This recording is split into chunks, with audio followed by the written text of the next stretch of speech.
Hammaga salom. Bugungi video les haqida bo'ladi, lesning haqida bo'ladi. Chunki juda ham ko'pchilik so'ragan, lesning nima qilish kerak, qanday qilish kerak. Lesning birinchi o'rinda smaytlarni bilish kerak. Xo'p, birinchi bo'lim ko'k smaytdan gapirishni boshlasak, ko'k smayt bu sizga dushmanning harakat tezligini o'g'irlab beradi. Misol uchun, dushmaningiz 500 harakat tezligida bo'lsa, undan sizga 14 yoki 20% gacha harakat tezligini o'g'irlab berishi mumkin. Umumiy qilib aytganda, dushmaningizning harakat tezligiga qarab sizga harakat tezligi qo'shib beradi. Xo'p, endi qizil smayt ko'radigan bo'lsak, qizil smayt sizga dushmanni uronni o'g'irlab beradi. Ya'ni u mag bo'lsa magnetik uron, fiz bo'lsa fizik uron o'g'irlab beradi. Va bu sizga har qanaqa holatda 15 level bo'lsangiz ham, 1 level bo'lsangiz ham sizga 22% dan 33% gacha uron olib beradi.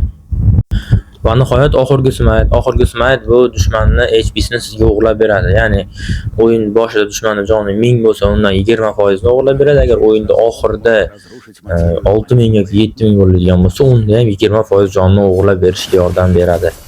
Yana hamma smaytlarda amal qilish vaqti bir xil, ya'ni 3-4 soniya ichida.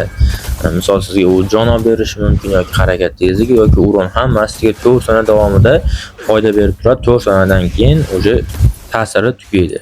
Xo'p, endi lesda qanaqa o'ynash kerak? Lesda ko'rgan bo'lsanglar, birinchi tepadagi buffdan boshladim. Chunki hozirda buffga yangilanishgan, keyin xuddi o'sha buffdan 2 level ortish imkoniyati bor. Keyin yana bitta plus tomoni, hozirda hamma bufflar bir vaqtda chiqadigan bo'lib qolgan.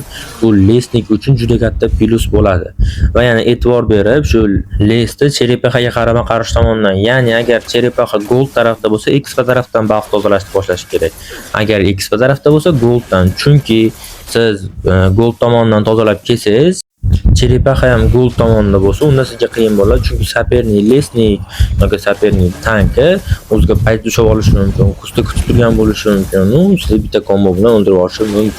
Shuning uchun iloji boricha cherepaxaga qarama-qarshi tomondan les tozalashni boshlash kerak. Keyin yana e'tibor berib turish kerak kartaga nimalarga, ya'ni kim qayerda yuribdi, nima qilib yuribdi. Agar lesning kartada biror joyga gang qilgan bo'lsa, iloji boricha ularni lesiga tezroq o'ting. Agar bironta buff turgan bo'lsa yoki bironta krablari qolib ketgan bo'lsa, o'shalarni tozalab cherepaxaga pozitsiya tushash kerak. Xo'p, saperning lesning keladi, levelingizga e'tibor berasiz. Agar siz levelingiz undan baland bo'lsa, siz smaytingiz ham undan baland. Smayt qanday ko'tariladi? Smayt siz saperning lesnikka qaraganda ko'proq buff urgan bo'lishingiz kerak, ko'proq krepni geroyni o'ldirgan bo'lishingiz kerak. Shunga qarab smaytingiz ham ko'tarib beriladi. Smaytingiz ko'tarildi degani bu sizda qo'shimcha imkoniyat, ya'ni cherep chopgani, smayt bosgani ko'proq imkoniyat. Qanday bo'ladi bu? Misol uchun uni smaytni 1400 desak, sizga 1500 bo'ldi. Chunki siz ko'proq buff urgansiz. Shuni hisobiga ko'proq buff urish kerak. Birinchi cherepaxagacha iloji boricha levelni ko'tarish kerak. Nimaga cherepaxaga bunchalik qattiq harakat qilish kerak degan savolga javob. Xo'p, agar siz birinchi olsangiz shu cherepaxani, ya'ni birinchi chiqqan cherepaxani olgan paytingizda siz komandangizga uruin gold qo'shib beradi. Bu sizlarni normalniy perfarmga olib chiqib ketadi. Normalniy sizlarga podдержка qiladi. Misol goldingiz hali beri ultimate ochilmagan bo'lishi mumkin. Shu payt siz goldingizga ultimate'ni ochish uchun urin qo'shib beriladi. Va men gapirmoqchi bo'lgan gaplarim faqatgina shu xolos. Va yana hammalar bilan o'sha